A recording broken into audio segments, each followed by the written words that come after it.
नमस्कार दोस्तों, स्वागत है एक नए वीडियो में। हम लोग देख रहे हैं ट्यूटोरिया के द्वारा निकाला गया एनसीईआरटी क्लास 6 to 12 वस्तुनिष्ठ ऑल आउट के बुक में दिया हुआ प्रश्न, जिसमें आज देखेंगे भूगोल के क्लास 8 का प्रश्न। तो आइए शुरू करते हैं सबसे पहले प्रश्न से।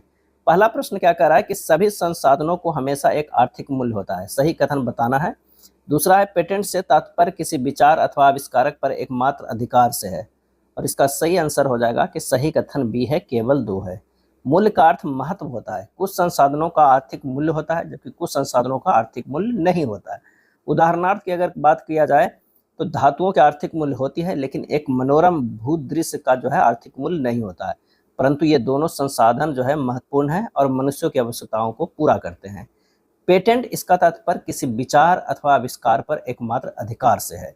कुछ संसाधन जैसे दादी माँ के घरेलू नुस्खे को आज भी वाणिज्यिक मूल्य नहीं है, लेकिन यदि वे पेटेंट करा लिया जाए तो वे आर्थिक रूप से मूल्यवान हो जाते हैं। आंसर हो जाएगा बी। क्या है? बी हो जाएगा। निम्नलिखित कथनों पर विचार कीजिए और कौन से कथन सत्य है ये बताना है। केवल प्रौद्योगिकी ही वह कारक है जो पदार्थों को संसाधन में परिवर्तित कर सकते हैं, गलत है। संसाधनों को केवल 2 प्रकार को वर्गीकृत किया गया, ये भी गलत है। आंसर हो जाएगा ना तो 1 सही है और ना ही 2 सही है। समानता संसाधनों को प्राकृतिक, मानव निर्मित और मानव में वर्गीकृत किया गया है। समय और प्रौद्योगिकी 2 महत्वपूर्ण कारक है जो पदार्थों को संसाधन में परिवर्तित कर सकते हैं। दोनों लोगों की आवश्यकताओं से संबंधित है। लोग स्वयं ही सबसे महत्वपूर्ण संसाधन है। ये लोगों के विचार, ज्ञान, आविष्कार और खोज ही हैं जो और अधिक संसाधनों की रचना करते हैं। प्रत्येक खोज अथवा आविष्कार से बहुत से अन्य खोज एवं आविष्कार होते हैं। आग की खोज से खाना बनाने की पद्धति एवं अन्य प्रक्रियाओं का जो है प्रचलन हुआ। पहले आग की खोज हुआ, उसके बाद उससे जितने जुड़े हुए हैं वो सभी पद्धतियों की जो है प्रचलन हुआ। निम्न में से कौन सतत पोषणीय विकास के सिद्धांत नहीं है? सतत पोषणीय विकास के सिद्धांत जो है वो नहीं है। तो प्राकृतिक संसाधनों के दोहन को अधिकतम करना, डी हो जाएगा। क्या है? डी हो जाएगा। सतत पोषणीय विकास के कुछ सिद्धांत है, कौन कौन है? जैसे कि जीवन के सभी रूपों को आदर और देखभाल, मानव जीवन की गुणवत्ता को बढ़ाना, पृथ्वी की जीवन शक्ति और विविधता को संरक्षण करना, प्राकृतिक संसाधनों के ह्रास को कम से कम करना, पर्यावरण के प्रति व्यक्तिगत व्यवहार और अभ्यास में परिवर्तन करना, समुदायों को अपने पर्यावरण की देखभाल करने योग्य बनाना है। अगला प्रश्न है कि संसाधनों के संबंध में निम्नलिखित कथनों पर विचार कीजिए और कौन से कथन जो है वो सही है। तो वास्तविक संसाधनों का उपयोग वर्तमान में नहीं किया जा रहा है, गलत है। संभावित संसाधनों का उपयोग भविष्य में किया जा सकता है, ये बिल्कुल सही है। आंसर हो जाएगा केवल बी। संभावित संसाधनों का उपयोग वर्तमान में नहीं किया जा रहा है। वास्तविक संसाधन वे हैं जिनकी मात्रा ज्ञात है और जिनका उपयोग वर्तमान में किया जा रहा है। आंसर हो जाएगा कौन सा? बी होगा। 1992 में रियो डी जेनेरियो में आयोजित पर्यावरण और विकास पर संयुक्त राष्ट्र सम्मेलन द्वारा अपनाए गए कार्यक्रम को किस नाम से जाना जाता है? और ये जाना जाता है एजेंडा 21 से। क्या है? एजेंडा 21 से जाना जाता है। रियो शिखर सम्मेलन के संबंध में निम्नलिखित कथनों पर विचार कीजिए और बताइए कि कौन सा कथन जो है वो सही है। आइए देखते हैं कौन सा है। तो जून 1992 में ब्राजील के रियो डी जेनेरियो में 100 से अधिक राष्ट्राध्यक्ष मिले थे, बिल्कुल सही है। यह पहला अंतर्राष्ट्रीय पृथ्वी शिखर सम्मेलन था, यह भी सही है। यह शिखर सम्मेलन वैश्विक स्तर पर पर्यावरण संरक्षण और सामाजिक आर्थिक विकास की तत्काल समस्याओं को संबोधित करने के लिए बुलाया गया था, यह भी सही है। तो कथन 1, 2 और 3 तीनों जो है वो सही है। चलिए कथन पर विचार कीजिए। सत्य कथन चुनना है, सही कथन चुनना है। समानता संसाधनों को प्राकृतिक और मानव निर्मित में वर्गीकृत किया गया है, गलत है। तीव्र ढालों पर मृदा अपरदन रोकने हेतु समोच्च रेखीय जुताई, जबकि पहाड़ी ढालों पर मृदा अपरदन रोकने हेतु वैदिका फॉर्म पद्धति के द्वारा कृषि सबसे उपयुक्त उपाय है, गलत है। तो ना तो 1 सही है और ना ही 2 सही है। तो आंसर क्या हमारा हो जाएगा? वो डी हो जाएगा। वैदिक फॉर्म चौड़े समतल सोपान अथवा वैदिक तीव्र ढालों पर बनाए जाते हैं ताकि सपाट सतह फसल उगाने के लिए उपलब्ध हो जाए। इनमें पृष्ठीय प्रवाह और मृदा अपरदन जो है वो कम होते हैं। क्या है? कम होते हैं। चलिए नेक्स्ट देखते हैं। मृदा परिच्छेदिका के स्तरों को ऊपर से नीचे सही क्रम में व्यवस्थित जो है वो करना है कि क्या होगा। ये देखते हैं, करते हैं। 8 का जो हो जाएगा सबसे पहले ह्यूमस और वनस्पति के साथ ऊपरी मृदा हो जाएगा, बालू, गाद और क्ले के साथ उप मृदा हो जाएगा। अब क्षैत चट्टानी पदार्थ होगा, जनक चट्टाने होगा। तो ये हो जाएगा 1, 2, 3, 4, ए हो जाएगा। अगला है भूस्खलन को रोकने का सबसे प्रभावी तरीका क्या है? और इसका प्रभावी तरीका है वनस्पति आवरण में जो है वृद्धि करके। क्या है? वृद्धि करके। जल संसाधनों के संदर्भ में निम्नलिखित कथनों पर विचार कीजिए और कौन सा कथन सत्य है ये बताना है। तो पृथ्वी पर अलवण जल केवल 2.7% है, ये बिल्कुल सही है। अलवण जल का लगभग 30% भाग बर्फ की चादरों और हिमालयों के रूप में अंटार्कटिका, ग्रीनलैंड और पर्वतीय प्रदेशों में पाया जाता है, गलत है, केवल एक है। इसका लगभग जो है 70% जो है भाग बर्फ की चादरों और हिम नदियों के रूप में अंटार्कटिका, ग्रीनलैंड और पर्वतीय प्रदेशों में जो है पाया जाता है। मृदा परिच्छेदिका में शामिल नहीं है, क्या शामिल नहीं है? तो ढाल एवं उच्चावच जो है शामिल नहीं है। बाकी ह्यूमस और वनस्पति के साथ ऊपरी मृदा, बालू, गाद और क्ले के साथ उप मृदा, अपक्षयित चट्टानी पदार्थ ये शामिल है। निम्नलिखित में से कौन सी विधि तीव्र ढालों पर मृदा अपरदन को रोकने के लिए सर्वाधिक उपयुक्त है? और इसका सही आंसर हो जाएगा वेदिका कृषि। क्या है? वेदिका कृषि। मृदा संरक्षण की विधियों के संदर्भ में निम्नलिखित कथनों पर विचार कीजिए और कौन सा कथन सत्य है ये बताना है। तो तटीय एवं शुष्क प्रदेशों में पवन गति को रोकने के लिए रक्षक मेखला का प्रयोग किया जाता है, सही है। जल के प्रवाह को कम करने तथा अवनलिकाओं के निर्माण को रोकने के लिए चट्टान बांध का निर्माण किया जाता है, ये भी सही। 1 और 2 दोनों जो है वो सही है। क्या है? सही है। निम्नलिखित में कौन सा मृदा निर्माण को प्रभावित करने वाला मुख्य कारक नहीं है? तो वो है उपरोक्त में से कोई नहीं। मृदा निर्माण के मुख्य कारक जनक, शैल का स्वरूप और जलवायविक कारक है। मृदा निर्माण के अन्य कारक स्थलाकृति, जैव पदार्थों की भूमिका और मृदा निर्माण के संगठन में लगा समय है। अलग अलग स्थानों में ये भिन्न भिन्न है। मृदा संरक्षण की विधि नहीं है, कौन नहीं है? तो वह है अतिचारण। क्या है? अतिचारण। अतिचारण वह स्थिति है जब किसी भूमि पर पशु आवश्यकता से अधिक चरते हैं, इससे घास और मिट्टी दोनों को जो है नुकसान जो है पहुंचता है। प्राकृतिक वनस्पति के संदर्भ में निम्नलिखित कथनों पर विचार कीजिए और असत्य कथन को जो है वो चुनना है, असत्य कथन को चुनना है, ये ध्यान रखिएगा। शीत ध्रुवीय प्रदेशों की टुंड्रा वनस्पति में मांस और लाइकेन सम्मिलित है, तो सही है। ब्रह्म कमल एक लैटेक्स प्रदान करने वाली वनस्पति है, तो ये जो है वो गलत है। क्या है? गलत है। तो हमारा जो हो जाएगा वो केवल 2 जो है असत्य है। शीत ध्रुवीय प्रदेशों में टुंड्रा वनस्पति में मांस और लाइकेन सम्मिलित है। ब्रह्म कमल हिमालय क्षेत्रों में पाए जाने वाले एक अत्यंत प्रसिद्ध औषधीय वनस्पति है। ये उत्तराखंड का राज पुष्प भी है। ब्रह्म कमल। क्या है? ब्रह्म कमल। कथन पर विचार कीजिए और असत्य कथन का जो है चयन करना है कि कौन असत्य है। गिद्ध की मृत्यु हेतु एस्प्रिन अथवा इब्रुप्रोफेन जैसी पीड़ानाशी दवाइयां जिम्मेदार है, ये सही है। विश्व की वनस्पति के मुख्य प्रकारों को 3 वर्गों में रखा जा सकता है, वन, घास एवं टुंड्रा, ये गलत है। केवल 2 जो है सही है। क्या है? 2 सही। भारतीय उपमहाद्वीप में जिन पशुओं का उपचार डिक्लोफिनेक, एस्प्रिन अथवा इब्रुप्रोफेन जैसे पीड़कनाशी से किया जाता है, उनके अपमार्जन उपरांत गिद्ध की किडनी खराब होने से मर रहे हैं। पशुओं पर इन औषधियों के उपयोग करने पर प्रतिबंध लगाने के प्रयास किए जा रहे हैं तथा आरक्षित स्थान पर गिद्ध के प्रजनन के प्रयास जो है ये जा रहे हैं। वनस्पति की वृद्धि मुख्य रूप से तापमान और आर्द्रता पर निर्भर करती है। विश्व की वनस्पति को मुख्य प्रकारों में 4 वर्गों में रखा गया है, जैसे वन, घास स्थल, गुल्म और टुंड्रा। वन, घास स्थल, गुल्म और टुंड्रा। CITES के संदर्भ में निम्नलिखित कथनों पर विचार करिए। CIT का विस्तार जो है यह है the conservation of international trade in endangered species of wild fauna and flora. CITES का मुख्य उद्देश्य वन प्राणियों एवं पौधे के नमूनों को अंतर्राष्ट्रीय व्यापार से उनके जीवन की रक्षा करना, तो ये सही है। तो आंसर हो जाएगा केवल 2 जो है सही है।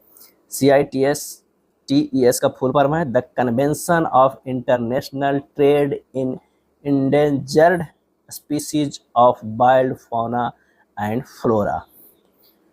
वर्तमान में भविष्य की पीढ़ी के लिए एक या एक से अधिक पारितंत्रों की पारिस्थितिकी एकता की रक्षा के लिए निर्धारित किए गए प्राकृतिक क्षेत्र को कहा जाता है, और यह कहा जाता है राष्ट्रीय उद्यान। क्या है? राष्ट्रीय उद्यान कहा जाता है। राष्ट्रीय उद्यान वर्तमान और भविष्य की पीढ़ी के लिए एक या एक से अधिक परितंत्रों को पारिस्थितिक एकता की रक्षा के लिए नामित किया गया प्राकृतिक क्षेत्र है। जैव मंडल नीचे क्या है? यह वैश्विक नेटवर्क द्वारा जुड़े रक्षित क्षेत्रों की एक श्रृंखला है जिसे संरक्षण और विकास के बीच संबंध को प्रदर्शित करने के इरादे से बनाया गया है। मृदा और भू संरक्षण के संदर्भ में निम्नलिखित कथनों पर विचार कीजिए और सही कथन के बारे में बताइए। तो मृदा परिच्छेदिका में ऊपर से तीसरा क्रम अपक्षयित चट्टानी पदार्थ का होता है, सही है। भूस्खलन को रोकने का सबसे प्रभावी तरीका प्रतिधारी दीवार का निर्माण है, गलत है। तो केवल 1 जो है वो सही है। निम्न कथनों पर विचार कीजिए और कौन से कथन सत्य है ये हमें बताना है। तो केवल समय मृदा परिच्छेदिका की मोटाई को निश्चित करता है, ये गलत है। वनस्पति जात, प्राणी जात और सूक्ष्म जीव ह्यूमस निर्माण की दर को प्रभावित करते हैं, सही है। उच्चावच, तुंगता और ढाल मृदा के संचय को निर्धारित करते हैं, ये सही है। तो 2 और 3 जो हमारा सही है, पहला जो है वो गलत है। चलिए 22वां नंबर प्रश्न पे चलते हैं कि जल की उपलब्धता और संरक्षण के तरीकों के संबंध में निम्नलिखित कथनों पर विचार कीजिए, अब कौन से जो है वो सही है। तो सौराष्ट्र क्षेत्र का अमरेली जिला भूमिगत आर्टिसियन कुओं के अपने विशाल नेटवर्क के माध्यम से अपने जल संकट को पूरी तरह से हल कर लेता है, ये गलत है। वर्षा जल संचयन वह प्रक्रिया है जिसमें छतों से वर्षा जल को इकट्ठा किया जाता है और उसे किसी उपयुक्त स्थान पर पहुंचाया जाता है जहां उसे भविष्य में उपयोग के लिए संग्रहित किया जाता है। औसतन वर्षा, ये सही है। औसतन वर्षा जल संचयन के लिए एक चक्र का उपयोग करके 8000 लीटर तक पानी बचाया जा सकता है, सही है। तो आंसर हो जाएगा 2 और 3 जो है सही है, 1 जो है हमारा वो गलत है। जैविक विविधता, ये जैव विविधता शब्द का सटीक अर्थ क्या है, और इसका सही आंसर हमारा जो हो जाएगा वो होगा पृथ्वी पर मौजूद जो है जीवों की विविधता, उनके आपसी संबंध और पर्यावरण के साथ उनके संबंध हो जाएंगे। आंसर सी हो जाएगा। भूमि उपयोग के पैटर्न के संबंध में निम्नलिखित कथनों पर विचार कीजिए और ऊपर दिए गए कथनों में से कौन से सही है हमें ये बताना है। तो भूमि उपयोग का निर्धारण भौतिक और मानवीय दोनों कारकों द्वारा जो है वो होता है, तो हमारा पहला सही है। भौतिक कारकों में स्थलाकृति, मिट्टी, जलवायु, खनिज और जल की उपलब्धता शामिल है, ये भी सही है। मानवीय कारकों में केवल जनसंख्या और प्रौद्योगिकी शामिल है, तो ये गलत है। आंसर हमारा हो जाएगा 1 और 2 जो है सही है। 24 के 1 और 2 सही है। निम्नलिखित मिट्टी के प्रकारों को उनको सही विशेषताओं के साथ मिलान करें। मिट्टी का प्रकार और विशेषता क्या है, विशेषता है। तो जलोढ़ मिट्टी की अगर हम बात करें तो ये हो जाएगा बहुत उपजाऊ मिट्टी। काली मिट्टी की बात करें तो कपास की खेती के लिए सबसे उपयुक्त। लेटेराइट मिट्टी की बात करें तो तीसरा का हो जाएगा, क्या हो जाएगा, उच्च तापमान और भारी वर्षा वाले क्षेत्रों में पाई जाती है।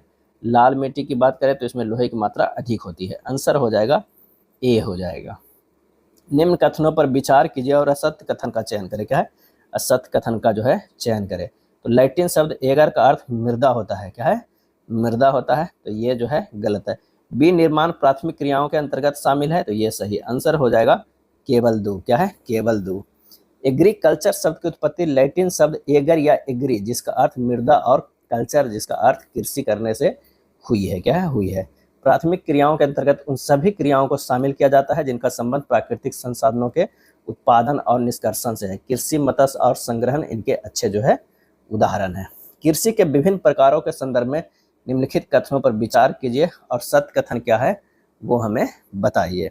तो जैविक कृषि से तात्पर्य रासायनिक खादों के स्थान पर जैविक खाद और प्राकृतिक कीटनाशी का प्रयोग से, तो है ये सही है। स्थानांतरित कृषि गहन निर्वहन कृषि का उदाहरण है, ये गलत है। केवल 1 जो है वो सही है। 27 का क्या होगा, 1 हो जाएगा। जैविक कृषि, इस प्रकार की कृषि में रासायनिक खादों के स्थान पर जैविक खाद और प्राकृतिक कीटनाशी का उपयोग किया जाता है। फसलों का उत्पादन बढ़ाने के लिए कोई आनुवंशिक रूपांतरण नहीं किया जाता है। निर्वाह कृषि को मुख्य रूप से 2 वर्गों में विभाजित किया जाता है, गहन निर्वाह कृषि और आदिम निर्वाह कृषि। आदिम निर्वाह कृषि में स्थानांतरित कृषि और चलवासी पशुचारण शामिल होता है। निम्न कथनों पर विचार कीजिए और सही कथन के बारे में बताइए। लैटिन शब्द एगर या एग्री जिसका अर्थ कृषि होता है, ये गलत है। प्राथमिक क्रियाओं के अंतर्गत उन सभी क्रियाओं को शामिल किया जाता है जिनका संबंध केवल प्राकृतिक संसाधनों के उत्पादन से, ये भी गलत। तो ना तो 1 सही है ना तो 2 है। एग्रीकल्चर शब्द की उत्पत्ति जो है वो लैटिन शब्द एगर या एग्री से है जिसका अर्थ मृदा होता है, क्या है, मृदा होता है, ना कि कृषि होता है। वाणिज्यिक उपयोग के लिए सब्जियों, फूलों और फलों का उगाना कहलाता है, क्या कहलाता है, इसके कहलाता है हॉर्टिकल्चर, क्या है, हॉर्टिकल्चर। 3-4 कल्चर है, ध्यान रखिएगा। एग्रीकल्चर से जो है कृषि, सेरिकल्चर रेशम उत्पादन, पीसीकल्चर मत्स्य पालन, बीटीकल्चर दाक्षा कृषि, हॉर्टिकल्चर उद्यान कृषि है।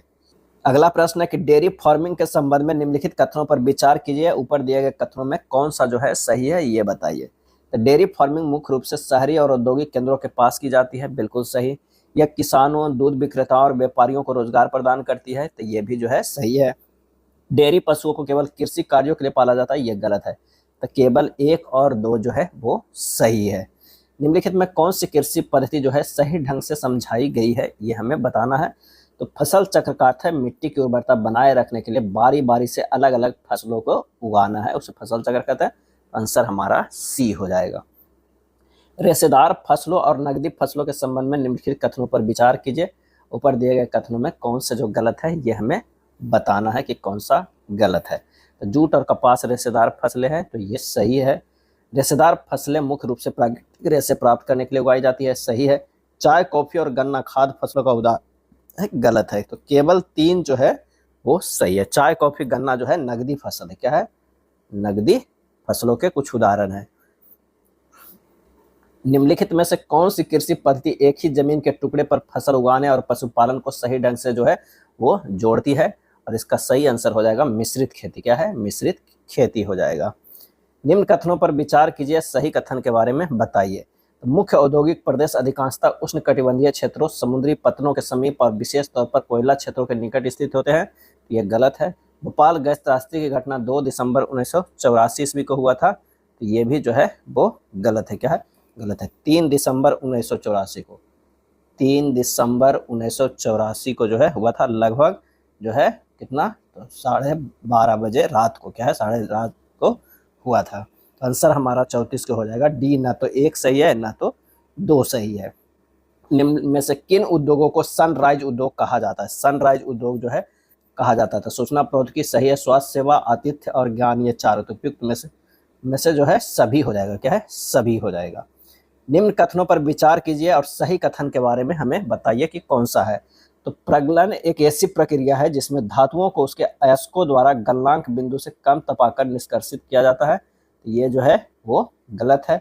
जमशेदपुर का पुराना नाम साक्ची भी था, तो ये सही है। आंसर हो जाएगा केवल 2 सही है। प्रगलन यह एक ऐसी प्रक्रिया है जिसमें धातुओं को उसके अयस्कों द्वारा गलनांक बिंदु से अधिक तपाकर निष्कर्षित किया जाता है। अगला प्रश्न है कि लौह इस्पात उद्योग में कच्चे माल के रूप में प्रयुक्त नहीं होते हैं। क्या जो है प्रयुक्त नहीं होते हैं? तो लौह अयस्क, चूना पत्थर, कोयला होता है, बॉक्साइट नहीं होते हैं। तो केवल जो है हमारा 4 सही होगा। कुटीर और लघु स्तरीय उद्योगों के संबंध में निम्नलिखित कथनों पर विचार कीजिए और कौन सा सही है ये हमें बताना है। तो कुटीर उद्योग ऐसे उत्पाद है जिन्हें लोग अपने घरों में बनाते हैं, सही है। लघु स्तरीय उद्योग बड़े पैमाने के उद्योगों की तुलना में कम पूंजी और तकनीक का उपयोग करते हैं, ये भी सही है। कुटीर उद्योग आमतौर पर बड़ी फैक्ट्रियों और भारी मशीनों से जुड़े होते हैं, ये गलत है। तो केवल 1 और 2 सही है। आंसर हमारा बी हो जाएगा। उद्योगों के स्थान को प्रभावित करने वाले कारकों के संबंध में निम्नलिखित कथनों पर विचार कीजिए।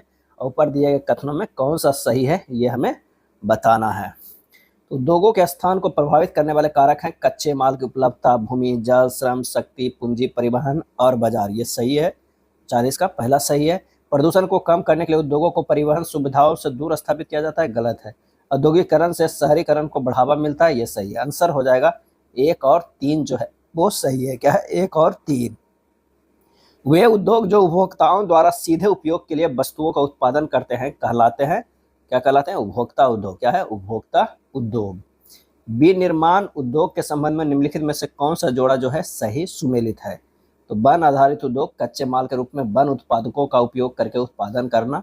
आंसर हमारा जो है सी हो जाएगा। निम्न कथनों पर विचार कीजिए और असत कथन चुने। असत कथन जो है चुनना है। तो प्रधानमंत्री कौशल विकास योजना की शुरुआत 2014 में की गई थी, ये गलत है। क्या है? ये गलत है। प्रधानमंत्री कौशल विकास योजना की शुरुआत जो है 2015 में 1 करोड़ भारतीय युवाओं को 2016 से 2020 तक प्रशिक्षित करने के उद्देश्य से शुरू किया गया था। प्रधानमंत्री कौशल विकास योजना का उद्देश्य 2015 से 2020 तक 10 करोड़ भारतीय युवाओं को प्रशिक्षित करना था, नहीं 1 करोड़ लोगों। तो आंसर हमारा हो जाएगा ना तो दोनों जो है असत्य है। तो 1 और 2 दोनों जो है असत्य है। निम्न कथनों पर विचार कीजिए और बताइए कि क्या सही है। तो जो लोग किसी देश को छोड़ते हैं अप्रवासी कहलाते हैं, ये गलत है। अप्रवास एवं उत्प्रवास से जनसंख्या में कोई परिवर्तन नहीं होता, गलत है। तो ना तो 1 और ना ही 2 जो है वो सही है। प्रवास एक अन्य कारण है जिससे जनसंख्या के आकार में परिवर्तन होता है। लोग एक देश में अथवा देशों के बीच एक स्थान से दूसरे स्थान पर जा सकते हैं। उत्प्रवासी वे लोग होते हैं जो देश को छोड़ते हैं, अप्रवासी वे लोग होते हैं जो देश में आते हैं। उत्प्रवासी वे लोग होते हैं जो देश को छोड़ते हैं, अप्रवासी वे लोग होते हैं जो देश में आते हैं। निम्न कथनों पर विचार कीजिए और सही कथन हमें बताना है। जनसंख्या पिरामिड एक देश में आश्रित लोगों की संख्या भी बताता है, सही है। कार्यरत आयु वर्ग 15 से लेकर 60 वर्ष के लोगों को दर्शाता है, तो ये गलत है। आंसर हमारा हो जाएगा केवल एक। कुल जनसंख्या विभिन्न आयु वर्गों में विभाजित है, उदाहरणतः 5 से 9 वर्ष, 10 से 14 वर्ष। कुल जनसंख्या का प्रतिशत इन वर्गों में से प्रत्येक वर्ग में पुरुष और स्त्रियां उप विभाजित है। जनसंख्या पिरामिड एक देश में आश्रित लोगों की संख्या भी बताता है। युवा आश्रित लोग 15 वर्ष से कम आयु के और वृद्ध आश्रित लोग 65 वर्ष से अधिक आयु के। आश्रित आयु जनसंख्या के अंतर्गत आते हैं। कार्यरत आयु वर्ग 15 से 65 वर्ष आते हैं। क्या है? 15 से 65 वर्ष के लोगों को आर्थिक रूप से सक्रिय वर्ग में रखा गया है। जनसंख्या के अंतर्गत प्राकृतिक वृद्धि दर से अभिप्राय क्या है? और वो क्या है? तो किसी देश में जन्म दर और मृत्यु दर के बीच का अंतर है, ये हो जाएगा। टिस्को की शुरुआत की गई थी। टिस्को की शुरुआत कब की गई थी? इसका सही आंसर हो जाएगा 1907 में की गई थी। जनसंख्या वितरण को प्रभावित करने वाले कारकों के संबंध में निम्नलिखित कथनों पर विचार कीजिए। कौन सा कथन जो है वो गलत है, ये हमें बताना है कि कौन सा कथन जो है गलत है। स्थलाकृति, जलवायु, मिट्टी और जल जनसंख्या के वितरण को प्रभावित करते हैं, तो ये सही है। तीव्र ढलान वाले क्षेत्र मैदानी क्षेत्रों की तुलना में जनसंख्या बसाव के लिए अधिक उपयुक्त है, ये गलत है। सामाजिक, सांस्कृतिक और आर्थिक कारक भी जनसंख्या वितरण को प्रभावित करते हैं, ये सही है। तो केवल 2 जो है वो गलत है। नेक्स्ट प्रश्न है कि निम्नलिखित में कौन सी जनसंख्या पिरामिड एक स्थिर जनसंख्या को दर्शाता है? एक ऐसा पिरामिड जिसका आधार चौड़ा हो और आकार जो है आयताकार हो, तो ये सी हो जाएगा। प्रवासन यानी माइग्रेशन के संबंध में निम्नलिखित कथनों पर विचार करिए। तो भोजन, आश्रय और रोजगार की कमी के कारण लोग किसी क्षेत्र से बाहर जा सकते हैं, सही है। बाढ़ और सूखे जैसी प्राकृतिक आपदाएं लोगों को प्रवासन के लिए विवश कर सकती है, सही है। बेहतर रोजगार के अवसर प्रवासन को कभी प्रभावित नहीं करते हैं, ये गलत है। तो आंसर हो जाएगा केवल 1 और 2 जो है सही है। जिस तरह से लोग पृथ्वी की सतह पर फैले हुए हैं उसे इस रूप में जाना जाता है। किस रूप में जाना जाता था? तो जनसंख्या वितरण के रूप में जो है वो जाना जाता है। ये था क्लास 8 का प्रश्न। अगर वीडियो अच्छा लगा तो लाइक एंड शेयर कर दीजिएगा। धन्यवाद।